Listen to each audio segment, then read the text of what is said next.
America thanks you. The people of the world thank you for lifting up a whole new vision of our future.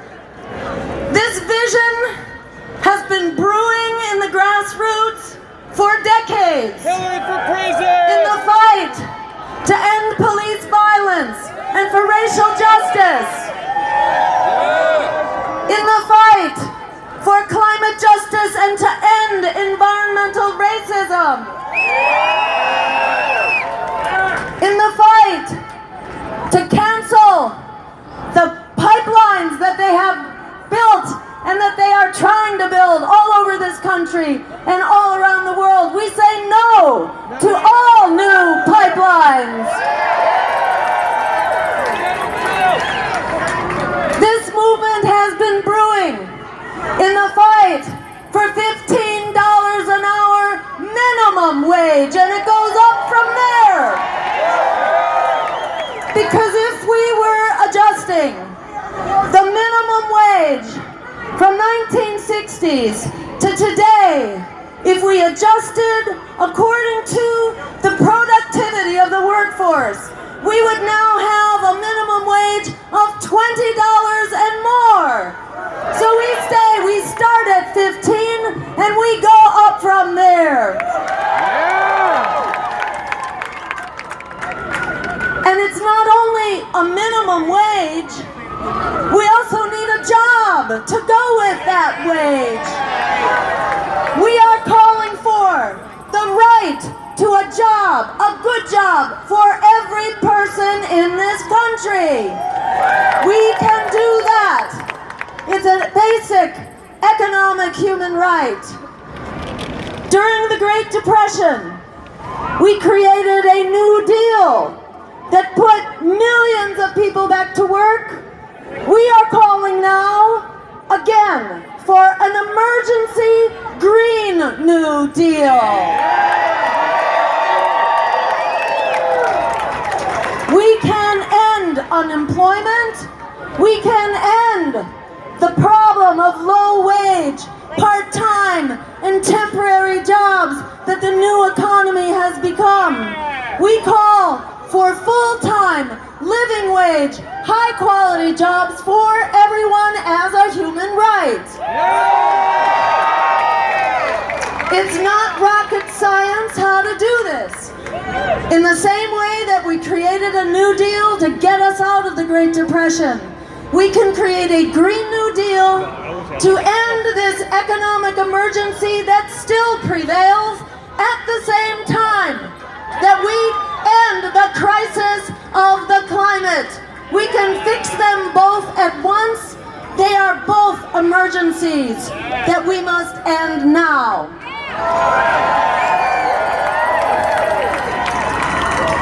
And in creating 20 million full-time good wage jobs, we are also calling for 100% clean, renewable energy by 2030.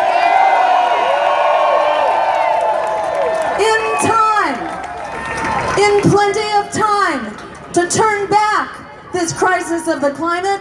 We can't do it with renewable electricity by 2030 or 2050. We need 100% clean renewable energy, and that means an immediate ban on all new fossil fuel and nuclear infrastructure starting now. We love you!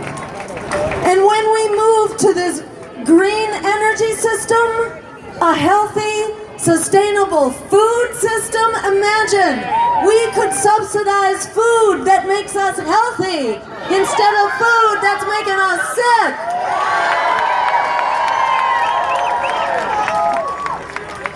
We say no to Monsanto controlling the FDA and telling us what kind of food is safe. We want to bring back local farmers and family farmers and community farms and community cooperatives, so we are in control of a healthy and local food supply, and we put an end to food deserts. which are a transnational scandal that they exist in this day and age. And we call for a right to public transportation, low cost, affordable, high quality, convenient, renewably powered, and energy efficient. You put that all together, what does it mean? We revive the economy, we turn the tide on climate change, and we make the friggin' wars for oil obsolete.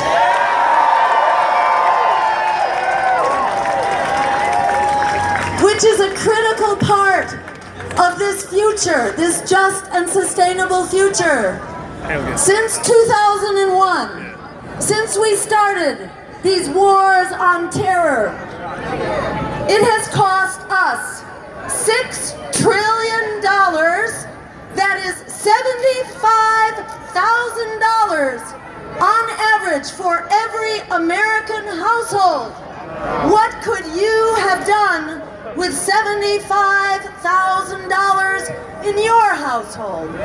They keep this a secret. This is why they keep voices like mine out of the debates, because we will call them on it. Donald Trump and Hillary Clinton, they cannot stand up to the light of day on their militarism, on their warmongering, on their waste of our precious resources. It's more than 50% of our discretionary budget that is going to these wars. But what few people know, the next biggest item in the budget is 7%, okay? 54% on the military, and then a bunch of little footnotes around it. We have a military budget which is bankrupting us economically, socially, and morally, and making us less safe, not more safe. When they ask you, how can we possibly afford free higher education? How can we afford health care for everyone as a human right? How can we afford affordable housing, not gentrification, but housing we can afford, determined by our communities? How we can afford that is that we stop squandering trillions of dollars on a war budget that is making us less safe, not more safe. Our foreign policy is nothing but a marketing strategy for the war profiteers who are sending us to war across the world, not wars that are helping anybody. And they are arming all sides. So we call for a new kind of offensive in the Middle East. We call it a peace offensive in the Middle East.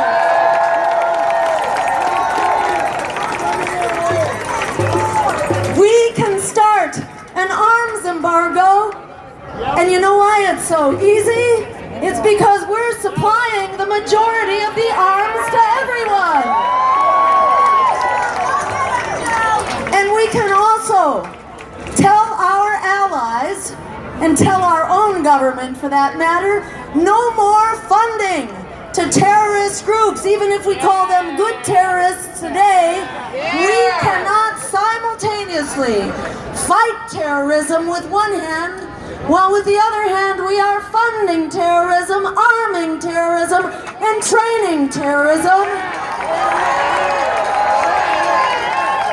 This began, in case you haven't heard, but you can look it up anywhere on the internet, even on Wikipedia. Where did this terrorist thing get started?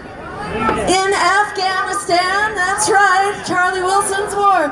In Afghanistan, to fight against the Soviet Union, we created the international jihadi movement, and boy did it backfire. So we said, let's put it to bed. We started this monster. We can put an end to it by depriving it of its food, of its funding, and its weapons. Dropping more bombs shooting up terrorism only creates the next cycle of terrorism. We need to be on that debate stage, and I urge you, please go to my website, jill2016.com, so we can continue to work together. Miracle of miracles, if only Bernie could somehow capture that nomination. Our hearts are with him, our hearts are with you. Whatever happens, you know, my campaign is here. We are going to continue this movement. It's not going away.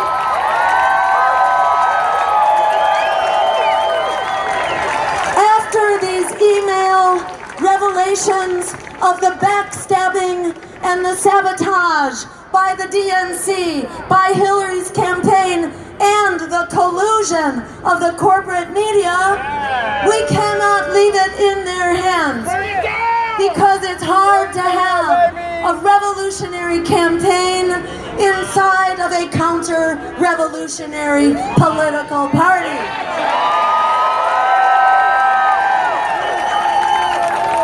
I want to leave you with one more thing.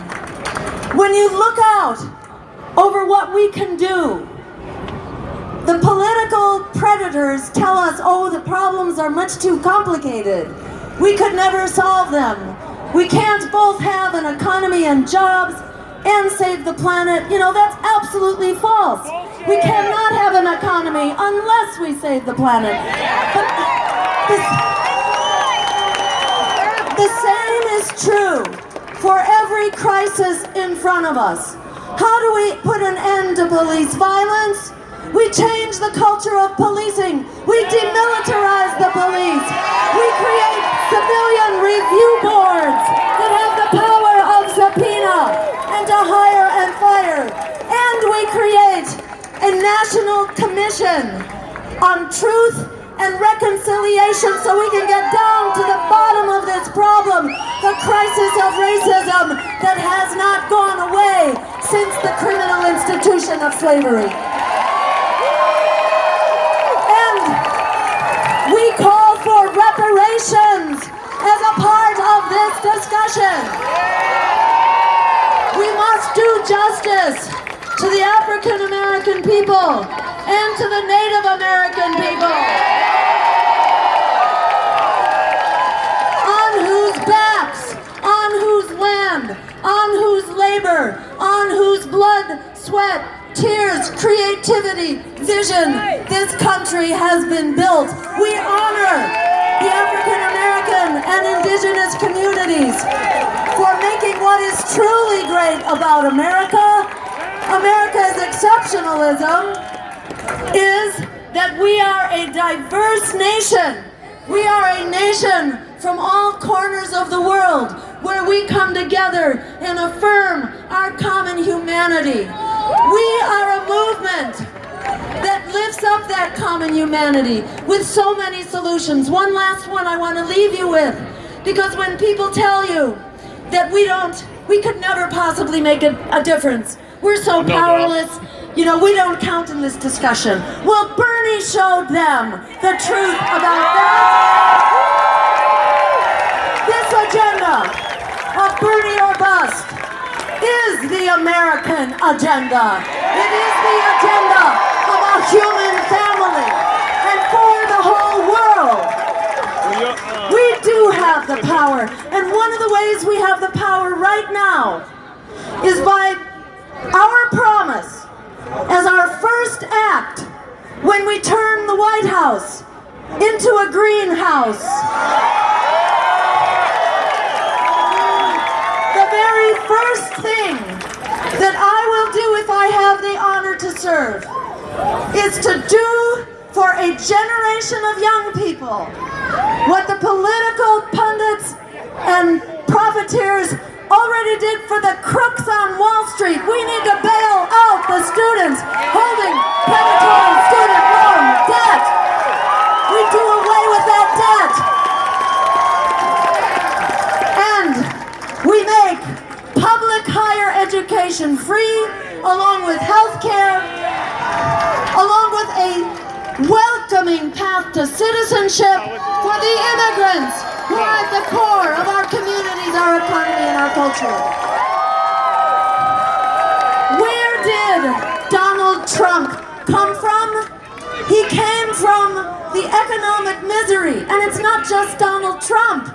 It was virtually all of the presidential Republican candidates and some of the Democratic candidates, and we see it all over Europe, this right-wing extremism. Where did it come from? It is a response to the economic misery of Clinton policies like NAFTA, like deregulating Wall Street and the crash. So I just want you to stand up to that propaganda, to be strong and tell the truth. The most powerful thing we can do to stop right-wing extremism is to unify behind our agenda for a truly radical, progressive agenda for people, planet, and peace over profit.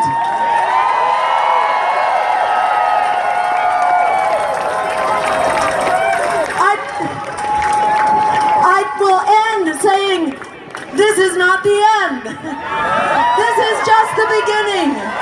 We are family. We are born together with a power that is unimaginable. We are the ones we've been waiting for. Let's make it happen.